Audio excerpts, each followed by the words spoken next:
Communication is all about flow of information. Sometimes it is balanced and sometimes it is fair. To discuss this, we have a very special guest with us on the Heritage Pod. We have Mr. Christopher Elms. A warm welcome to you. Thank you so much for having me. So this is your second tenure in India, second assignment. Yes. So you came in 2018, you said before. Yeah, I was here from 2016 to 2018 last time. 2016, yeah. Okay. So in 2016, 8th of November, in our country something happened, and the same thing, not the same thing, something happened to your country also. Right. So we had demonetization and you had Donald Trump. Yep. So your second assignment is under Biden. Yeah. So how can you differentiate these two assignments? Sure. So it's funny. So I'm based in New Delhi as the U.S. Embassy spokesperson there. But when you bring up that date in 2016, I was actually here in Kolkata. Okay. I was here in Kolkata when demonetization happened. Again, visiting our consulate here in Kolkata as we strengthen relations with West Bengal and the Northeast. And it was a momentous day. Yes. The long lines. The entire country was standing on that. Yeah. And so it was really fascinating to see this experiment in action. And you saw in the United States, as you saw, a change in administrations. Yes. And in some ways, as India goes, the demonetization was a much bigger impact than a change in a U.S. president. We are really lucky, the United States and India, to have such strong partnership regardless of who is in power. You go back 2 decades to when President Bill Clinton came here, a Democrat, and really kicked off our current state of relations, where it's just been a steady growth of warmer ties. He was a Democrat. Yes. Soon thereafter, a Republican in the United States was elected in George W. Bush. And so you saw a Democrat to a Republican, then to a Democrat in President Obama, to a Republican in President Trump, to a Democrat in President Biden. Who knows who will be in charge next year? And on the Indian side, you had a BJP government, led government by Vajpayee, to a Congress-led government by Manmohan Singh. Even there is a change in sentiment in 2016 versus 2024. If you see the intensity of BJP government then versus now, that is also there. You do, but what's been constant throughout this entire period, whichever party is in charge in either country, is the United States and India have gotten closer. It has been steady and consistent and continues to grow.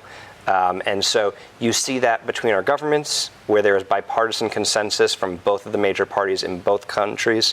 You see that from our businesses that continue to grow ties. You see that between our people that keep growing in our tourism, in our studies, in our links between Indian Americans, and it just continues to grow. Yeah, on this note, you talked about the relationship between India and US, and we share such good relationship. Starting from India's liberalization in 1991. Yes. We shared good entertainment, we shared sports. Yep. A player like Saurabh Netravalkar, he represented the USA team this year in the World Cup and he did so well. He did.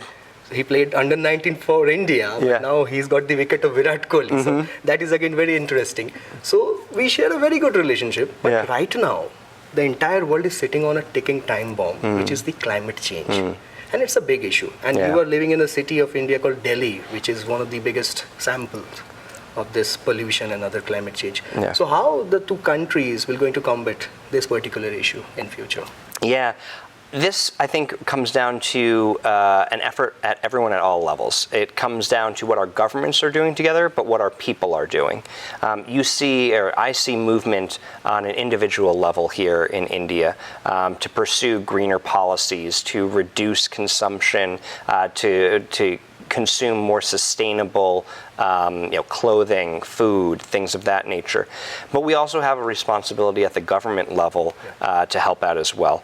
We've agreed to commitments through the UN, through the COP process, to reduce our consumption of fossil fuels and to increase solar. And we need to continue to do that. I think India is a real leader on this, particularly when you talk about the International Solar Alliance and the way that India is pursuing increased solar energy. I've flown down to Kochi Airport, which is entirely powered, by solar. It's very impressive, the steps that India is taking. The United States, we have a great responsibility as well. And you see that happening at the federal level and the state level. One state in particular, California, is really driving the way. And I say driving because they keep pushing car makers to increase their fuel efficiency, and they mandate it by law. And it is through actions at the state level, the federal level, and at the individual level that are really going to be what helps us mitigate the effects of climate change and hopefully reverse it. Great. So as a spokesperson at the US Embassy in Delhi, you must have seen many crises around the world. So in 2021, we have seen a crisis in Afghanistan, where one dictatorship has thrown into the parliament. And right now we are experiencing the same in Bangladesh. So as a spokesperson, as a press officer, how do you balance the information, the flow of information? Because you're talking about the fair information versus the balanced information. Yeah. So considering the security of the people of your country, how do you balance this? Yeah, so I think, for us, it's so crucial the role that journalists play in reporting what's happening.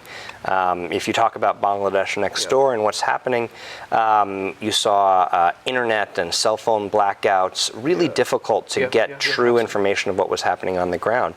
And so citizen journalists, those that were able to get information out, are those that informed not only their peers, but people around the world.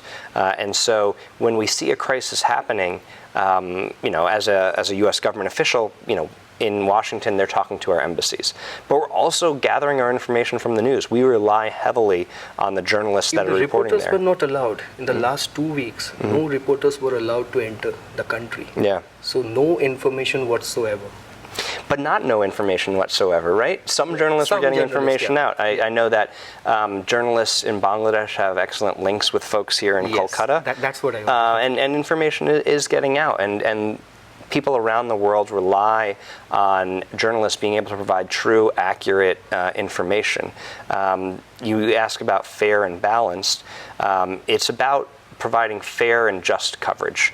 It's about providing information that people can rely on and they can trust, giving both sides of the story, but accurately doing so, not necessarily giving too much credence to things that are false. Doing the fact checking and providing that real information is just so helpful, not just for those of us that work in foreign policy, but for people around the world who need to know what's happening. Thank you so much. Thank you, Mr. Elms. Thank you so much. Thank you for having me. That was Mr. Christopher Elms speaking on the topic, role of a spokesperson and a press officer. For such content, keep listening and watching The Heritage Pod. This is Subhrajeet signing off.